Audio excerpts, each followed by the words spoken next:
पौराणिक गाथा, क्यों पिया श्री कृष्ण ने राधा जी के पैरों का चरणामृत। चलिए शुरू करते हैं। चरणामृत से संबंधित एक पौराणिक गाथा काफी प्रसिद्ध है, जो हमें श्री कृष्ण राधा जी के अटूट प्रेम की याद दिलाती है। कहते हैं कि एक बार नंदलाल काफी बीमार पड़ गए। कोई दवा या जड़ी बूटी उन पर बेअसर साबित हो रही थी। तभी श्री कृष्ण ने स्वयं ही गोपियों से एक ऐसा उपाय करने को कहा जिससे गोपियों के प्राण ही निकल गए। दरअसल श्री कृष्ण ने गोपियों से उन्हें चरणामृत पिलाने को कहा। उनका मानना था कि उनके परम भक्त या फिर जो उनसे अति प्रेम करता है तथा उनकी चिंता करता है, यदि उसके पांव को धोने के लिए इस्तेमाल किए हुए जल को भी ग्रहण करेंगे तो वह तुरंत ही स्वस्थ हो जाएंगे। लेकिन दूसरी ओर गोपियां और भी चिंता में पड़ गईं। श्री कृष्ण उन सभी गोपियों के लिए बेहद महत्वपूर्ण थे। वे सभी उनकी परम भक्त थी, लेकिन उन्हें इस उपाय के निष्फल होने का इतना भय था। वो जानती थी कि अगर श्री कृष्ण स्वस्थ नहीं हुए तो उनको यह पाप लग जाएगा और उन्हें नरक भोगना पड़ेगा। इतने में ही गोपियां श्री कृष्ण को ताक रही थी और अन्य उपाय पाने के लिए सोच रही थी। अब सभी गोपियां व्याकुल होकर श्री कृष्ण को देखती रही।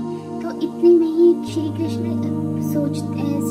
को देखते नहीं किसी अन्य उपाय के बारे में सोचती रही। वहाँ कृष्ण की प्रिय राधा आ गई। अपने कृष्ण को इस हालत में देख के राधा के तो जैसे प्राण ही निकल गए हों।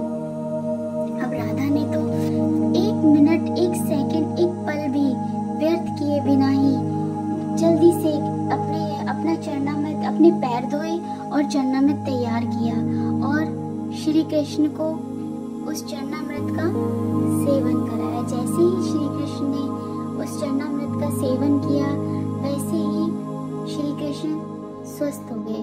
जब गोपियों ने कृष्ण द्वारा बताया गया उपाय राधा को बताया, तो राधा ने एक क्षण भी व्यर्थ नहीं किया था। अब राधा जानती थी कि वे क्या कर रही हैं।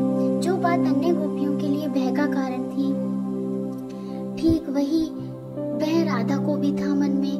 लेकिन श्री कृष्ण को वापस स्वस्थ करने के लिए वह नरक में चले जाने को भी तैयार हो गई थी। यह उनके प्रेम और निष्ठा का ही कारण था, जिससे राधा जी का पैरों का चरणामृत पीकर श्री कृष्ण स्वस्थ हो गए। आगे बढ़ने से पहले हमारे चैनल को लाइक, सब्सक्राइब और शेयर करें। आखिरकार कान्हा ने चरणामृत ग्रहण किया और देखते ही देखते वे ठीक हो गए, क्योंकि वह राधा ही थी जिनके प्यार एवं सच्ची निष्ठा से कृष्ण जी तुरंत स्वस्थ हो गए। अपने कृष्ण को निरोग देखने के लिए राधा जी ने एक बार भी स्वयं के भविष्य की चिंता न की और वही किया जो उनका धर्म है।